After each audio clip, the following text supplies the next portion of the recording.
Selamat pagi Pak Yusuf, Pak Firman, Pak Hadi, dan teman-teman semua sekalian. Pada kesempatan kali ini, kami dari kelompok 4, RH2, ingin presentasikan mengenai penelitian kecil kami, separasi likopen dari kulit tomat dengan absorpsi menggunakan Macroporous resin LX68. Likopen merupakan senyawa antioksidan yang lebih baik dalam menangkal radikal bebas dibandingkan vitamin E maupun senyawa karotenoid lainnya. Nah, bagian dari buah tomat yang memiliki likopen paling tinggi yaitu pada bagian kulit buahnya. Sehingga pada penelitian ini dilakukan proses separasi menggunakan macroporous resin atau MARS karena prosesnya yang lebih efisien, sederhana, dan murah. Sehingga terdapat 5 tujuan dari penelitian ini seperti pada yang tertera pada layar. Berikut merupakan skema umum dari metode yang digunakan pada penelitian ini, dari bahan baku hingga diperolehnya data untuk dianalisis. Berdasarkan studi literatur yang dilakukan, diketahui bahwa fraksi kulit tomat sebesar 10,1% dari tomat utuh jenis Croatia. Kemudian kandungan air sebesar 85% dan likopen 0,54 mg per 100 gram tomat utuh. Nah, sehingga setelah dilakukan proses pengupasan, pengeringan, pengecilan ukuran, ekstraksi menggunakan etil asetat, filtrasi, serta evaporasi, didapatkan likopen sebanyak 108 mg atau yield sebesar 5,4 kali 10 pangkat min 6. Nilai rasio absorpsi yang didapat berarti bahwa resin mampu mengabsorpsi likopen sebanyak 87,5% dari konsentrasi awal sebelum akhirnya mencapai konsentrasi kesetimbangan.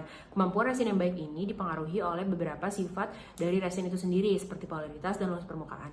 Resin bersifat nonpolar sehingga mampu mengabsorpsi likopen yang juga bersifat nonpolar dengan baik. Selain itu, luas permukaan yang mencapai 900 meter kuadrat per gram memungkinkan adanya interaksi likopen dengan resin yang lebih banyak. Tingginya nilai rasio absorpsi juga dapat dipengaruhi oleh adanya ikatan konjugasi yang terbentuk antara likopen dengan cincin benzen pada resin. Nilai desorpsi menggambarkan seberapa banyak likopen yang dapat dipulihkan dari resin. Nilai tersebut tidak mencapai 100% dikarenakan adanya afinitas resin terhadap likopen. Kapasitas absorpsi dan desorpsi merupakan salah satu parameter yang dapat menunjukkan efektivitas kinerja absorpsi dari suatu bahan pengabsorpsi. Dalam hal ini merupakan resin LX68. Pada penelitian kecil ini dapat disimpulkan beberapa faktor umum yang menyebabkan variasi nilai dari kapasitas absorpsi dan desorpsi, yaitu waktu, temperatur, luas permukaan, dan porositas suatu bahan pengabsorpsi.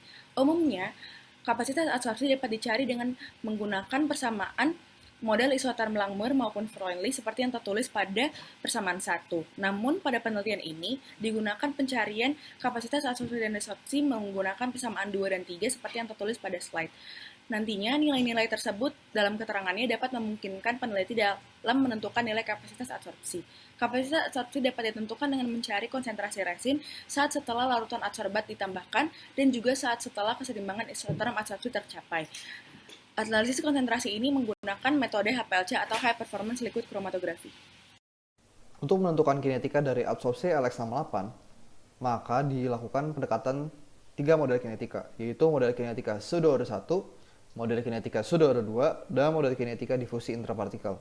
Nah, dari ketiga pendekatan ini dijumpai bahwa nilai R kode dari pseudo-order 2 yang paling mendekati 1.